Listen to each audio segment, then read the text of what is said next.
Ayan mga kalabas, so gagising lang natin ng alas 8. So 8:30 na po. Ito yung mga ibon natin, no? Nagwawala na dahil di pa napapakain mga kalapats.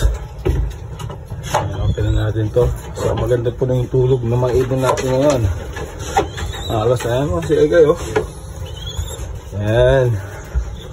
So ito na yung mga ibon natin mga kalapats, oh. Ayan po sila. So titignan natin mga droppings nila. Ayan mga kalapats, oh. So kita mo kung ano yung maganda sa mga ibon, no? So ito okay din to mga kalapats. Ayan. So ito, so tignan natin yung droppings bawat isang ibon. So ito lang yung kagandahan dito mga kalapats. Sa mga kita mo, ayan, very good. Oh, ayan naman, oh, puti. Ayan, ito rin. Ayan. Ayan. Good morning, good morning. Wow, ayan, maganda mga kalapats, oh. Ganyan. Maganda yung mga droppings nila. Good. Maganda itong ganito mga kalapats. Ito naman si Hendrix, saka si Ampon. Ayan, oh. Liliit tapos ano, mga kalapats, puting-puti, oh. Halos akong pina ng puti lahat, ah. Good. Ito naman. Ayan. Ayan, good. Ayos, ah. So ito ganito yung style mga kalapats. So madali mong makita, madali mong gumutin kung sino yung may sakit na ibon. Yan ang kagandahan dito. Yan mga kalapats, oh. So alam natin kung sino yung nakatira dyan, kaninong tae, kaninong droppings. Yan mga kalapats, oh. So dito naman tayo sa baba. Oh, ito na po yung bumalik ng 4 years. So maganda na yung droppings ng mga kalapats. So ito lalo to napagaganda. Ayan, no? Ayan, so dito naman tayo. Ito, makikita rin natin yung droppings ni Egay mga kalapats. O yan, magaganda. Puting-puti na matigas. Yan, very good Egay. So ito rin, tingnan natin to. Ito yung bumalik na pangatlong araw. So ito na, ang result. So maganda, ang ganda, oh mga kalapats, oh. Grabe. Yan, no? Kondisyon mga ibon natin. Ayan, ito rin yung mga stock breeder ko. Ayan, sabay sa mga flyers natin. Ayan, yan ang magandaan dito mga kalapats. So malalaman mo. So meron tayong isa. Ayan, ito hindi maganda. So papainumin natin to. Ayan, oh. So ito maganda mga kalapats. Meron isang ibon. Ayan, ito si Johnson. Sa mga stock breeder naman natin na ano, maganda ba? Yun, maganda. Ayos. Yan. Ito din, no? Ito mga kalapats, no? Ito na si Ampon mga kalapats. Ay, si 7-Eleven. Ayan, no? So makikita mo ano yung droppings ni 7-Eleven. Wow, ganda mga kalapats, oh. Yun. Okay. Good. So isa lang yung hindi maganda. Ito po mga kalapats. So papakita ko. Yan. Ito yung droppings niya. So alam na ibig sabihin yan. So alam natin kung sino natin papakainin natin. Gagamutin natin. Yan. Ito. Ayan, oh. Basang-basa. Ito po siya. So ayan. Alam nyo, maganda yung katawan niya mga kalapats, oh. Pero may ano pala to. So, ibig sabihin yan, may bulati yan.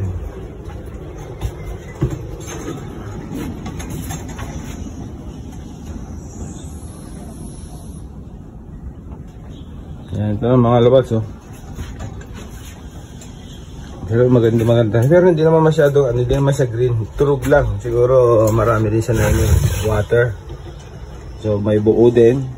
Tapos ito, medyo basa na talaga. So ito, maganda rin yung droppings nito. Ito yun, oh.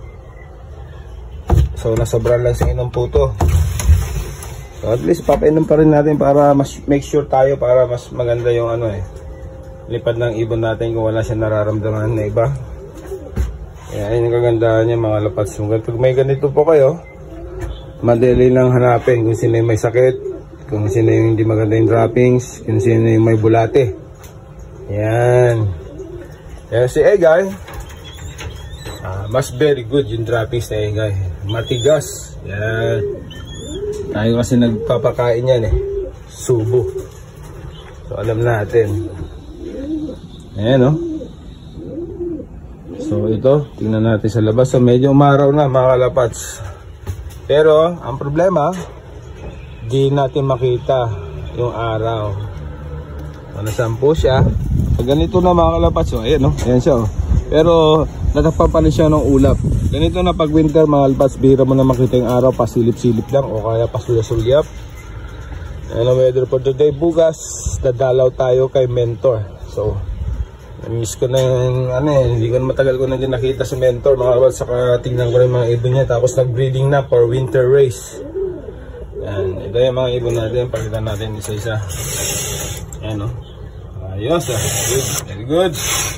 Very good. Galing. So ito, hindi ka masyadong pagod. Hindi ka yung na-stress kung sino yung gagamutin mo. Kasi minsan pag halo-halo sila dyan, yan, naghahanap ka kung sino yung may tayong ganon, may tayong ganito. Yan. So at least dito, alam mo bawat isang ibon. Yan ang kagandahan ng ganito mga kalapats. So kung may gusto yung maganda, may nabibili naman sa Shopee. Bawat box magkano po yun. Meron akong pinos na ganun mga kalapats. Doon pa. So matagal na po yun. Medyo natabunan na dahil marami na tayong videos saka mga reels. Saka mga pinupost natin mga picture. So yan. Kung gusto nyo hanapin, kung gusto nyo bumili ng ganito, yun, tignan nyo na lang po sa ko. Makikita nyo ba yan, hanapin nyo na. Dahil sobrang dami, na-upload po natin. So ayan, bibitawan na natin. Pawasokin na natin sa kanilang bahay na. So ganito lang ginagawa ko mga labas para hindi tayo masyadong pagod. Stress sa ibon. Mas na kasi hindi mo nakikita yung mga droppings ng ibon stress ka pag yun ko sino ba yung hindi maganda, hindi healthy. Akala niya, nakikita niya healthy po siya yung ibon niya, pero may nararamdaman po yan. Kaya na ganyan po sila. Tulad po yung ito mga lapas yung papakita.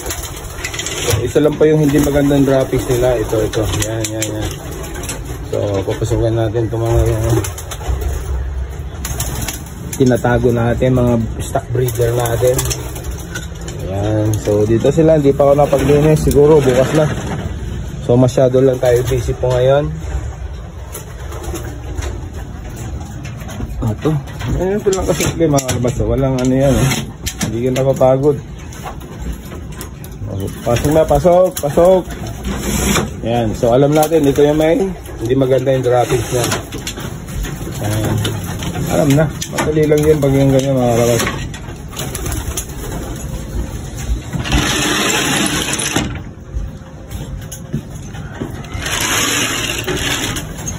Simple yan mga kalabas. Ayan. Hindi sila hawak-hawakan. Para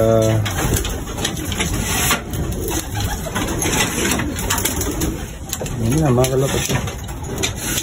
Simple. So at least good. Maganda pa kininom natin pero may isang sablay lang. Si Jensen. Siguro hindi masyado nakainom po yun. O kaya lang, minsan naman kasi may basa talaga, sobra sa tubig, tapos konti lang yung kain. Ang ibig sabihin nun, may problema sa tiyan. Puro tubig lang yung iniinom. Tapos konti lang yung kinakain, minsan kaya gano'n, nagkakasipin. Tulad sa mga breeder. Lalo na pag nag-breeding ka.